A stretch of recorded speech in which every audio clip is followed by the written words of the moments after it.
Pac-Man is one of the most iconic and influential arcade games of all time. Released in 1980, it was able to capture the public's imagination due to the simple but addictive core gameplay. Eat the dots to gain points while avoiding the four ghosts: Inky, Pinky, Blinky, and Clyde. Eating the power pellets at each corner of the map allows you to fight back and eat the ghosts for a short period of time.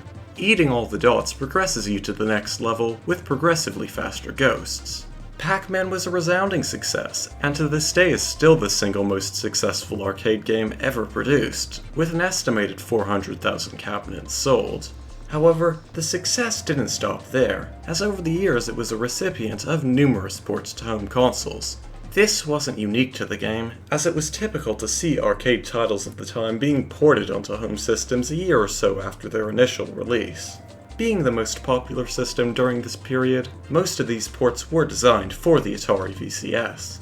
However, as the gulf between the Atari to the arcade continued to grow, so too did the numbers of either rushed or flat-out bad ports to the system. Despite these warning signs, it wasn't really feasible for ports like this to stop being made, as during this time period the VCS was outselling its closest competitor, Indian television, at a rate of 3-1. This also didn't necessarily mean that all arcade ports on the VCS were bad. Typically, the most successful arcade titles, as well as those of Atari's own making, were at the very least serviceable experiences.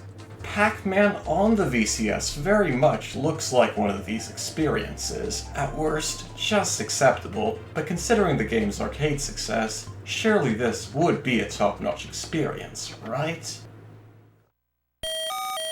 Okay, so first impressions aren't promising. The first thing you notice is the ghosts, namely how they're constantly flashing. The reason for this lies within the game's programming, namely the player missile sprite system the console used. Basically, the 2600 only allows 2 player sprites on screen at a time. One of these player sprites is used by Pac-Man, while the other is shared between all 4 ghosts. The way that this was done was by making it so that only one of the ghosts is on screen at any given time by cycling through showing each ghost at a split-second rate. In practice, this sort of works in making it look like 4 ghosts are being shown, but if you freeze the frame it's easy to tell that only one is actually ever on screen. Another issue I had with this is that the flickering of the ghosts can wear on your eyes after a time, so it's not really that fun to play this game for long periods as a result. Unfortunately, that's not the only issue with Pac-Man on the Atari VCS. There's a few massive differences in quality over the arcade version of Pac-Man that are present here. First is the sound quality. Due to the limited audio capabilities of the VCS, there's no music, and Pac-Man's iconic Waka Waka sound has been replaced with a metallic twanging noise.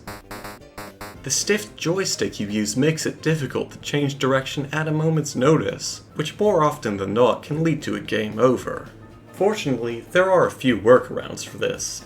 For example, due to the ports used on the system, you can plug in a Sega Genesis controller and use that instead to play. However, the most obvious difference from the original game is the graphics. First of all are the colors. While the arcade version displayed an impressive array of colors for the time, the Atari version just looks washed out and faded, with its blue background and brown walls. The other big difference is the level design. The arcade version of Pac-Man had a vertically oriented screen layout, with 2 tunnels on either side allowing you to jump to the other end of the level.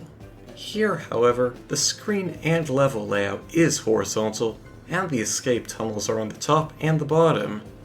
Wait a second.